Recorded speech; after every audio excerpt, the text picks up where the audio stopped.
And I've got to say there are marked differences between my background and Barack Obama's. We're both first-term senators. Both went to Harvard.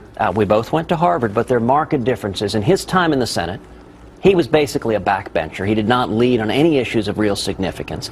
In my time in the Senate, there are a lot of faults I have, but nobody would accuse me of being a backbencher. What I've tried to do is lead on the great challenges of the day, whether it's stopping Obamacare or stopping the out-of-control debt or stopping executive amnesty or defending our constitutional rights or standing with Israel or stopping Iran from getting nuclear weapons. All right, there he is, and here he is. Stephen Moore, Chief Economist at the Heritage Foundation. And, Stephen, I want to talk to you about the great piece that you wrote about the two budget proposals by the Democrats and the Republicans, and kind of, for this moment, putting an end to the myth that there's no difference between the two parties. But, one of the knocks on him that the media is saying is he had no legislation passed in the Senate. Harry Reid was going to let a bill that Ted Cruz proposed even ever come to the floor? Well, I don't even know if Mitch McConnell will allow that. Yeah, well, that's another point.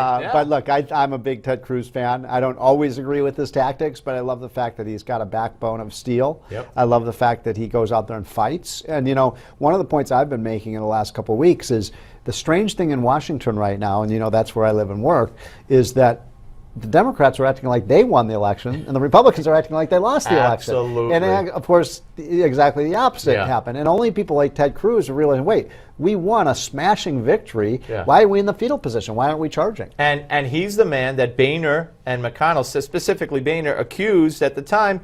He forced me, Boehner said of Cruz, he forced me to shut down the government. Right. Was there ever a stupider statement from a Speaker of the House, a Speaker of the House about a fellow party senator? That's crazy. Yeah. And, look, Ted Cruz rubs even some of the people in his own party wrong. Yeah. But what he does so effectively is he highlights the issues that are so critical: the national debt, the Obamacare, the high taxes.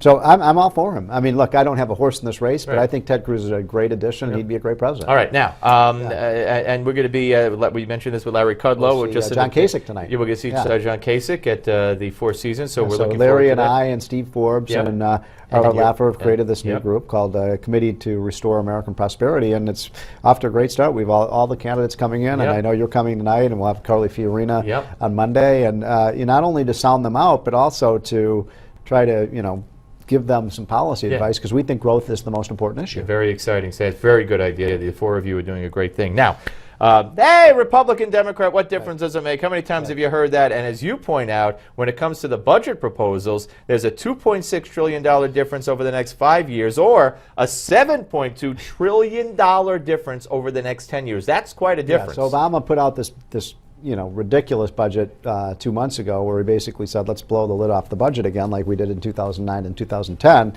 and wants more stimulus spending, more infrastructure spending, more shovel-ready projects, more money for Obamacare, more taxes, by the way, an increase in taxes on investors and businesses. And this budget that the Republicans have come out with in the House, this guy Tom Price, who's the new Budget Committee chairman, it's a pretty heroic document. It would cut spending. It would repeal Obamacare. It would make the room for, a bold tax reform plan.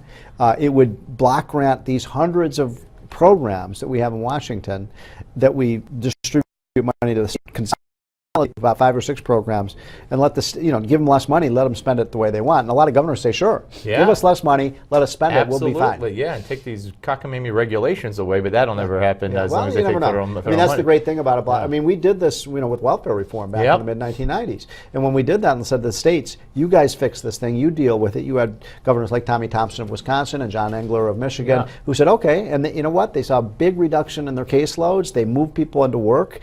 Obama doesn't actually want to move people. No, he actually thinks the more people on welfare, the more people on Medicaid, the better. And that was a bipartisan effort, because Clinton was kept kicking and screaming. Newt Gingrich was the speaker at the time. Yeah, and that doesn't look like it's going to happen. When was the last time we had anything bipartisan in Washington? Well, it's all the evil Republicans' fault. Right. Yeah, because of the Tea Party holding everything hostage. Right. Well, I would think, for example, that you've got an issue like the Keystone Pipeline that would create perhaps 10,000, 15,000 jobs. Or 8 jobs, as Obama would say. Yeah, right. I guess shovel-ready projects don't create jobs after all. But, wouldn't you think that would have bipartisan support? And the Democrats killed that. Yeah, well... So much for their, quote, middle-class economics. Absolutely nothing to do with it. All right, now, Hillary has remained silent on everything. Let me ask you... She has. Hasn't it been strange? When it comes to economics, she's going to run on My husband, the 90s, Right, woo! sure, right. You can't, I mean, anybody with a brain would know that was the internet boom, and that's not going to happen in the next 4 Well, years. look, if she were going to govern like her husband would, I'd give her a big second look. But I think Hillary is not her husband. I think Bill Clinton was a genuine new Democrat with centrist positions on the budget, on taxes, on trade. I don't see that out of Hillary. I mean, Hillary's been running around the country saying businesses don't create jobs. Right. She wants higher taxes on the rich. It looks to me like a Hillary Clinton first term would be a Barack Obama third term. You know of any Democrat, I don't mean to be unfair here, off the top of your head, that might bend, might be more of a centrist on Maybe economics? Kane. Yeah. Senator Kane, Virginia, who's been a pretty good centrist Democrat. You know, there are a few out there. I mean, Jerry Brown's done a pretty good job as governor of... But he said he's too old to run. He is pretty old. Yeah. But, so, no, look, the problem that has happened, I think, politically in this country over the last 10 years is that the kind of Pelosi, Obama, Sierra Club wing of the party has taken over it's that all party. the way far They're not left. for jobs, they're not for the middle class, they're not for deficit reduction, they are for growing the government and playing Robin Hood, It's stealing not from the rich and giving to the poor. JFK's Democratic That Party sure isn't. anymore. And Remember when it's JFK said cut tax rates and you'll get more revenues? Absolutely. How many Democrats believe that It's today? not even open. It's not I'd even- love to, if I were asking the questions in debate, I'd ask Hillary, do you think lower tax rates will create higher revenues? Because John F. Kennedy did, right?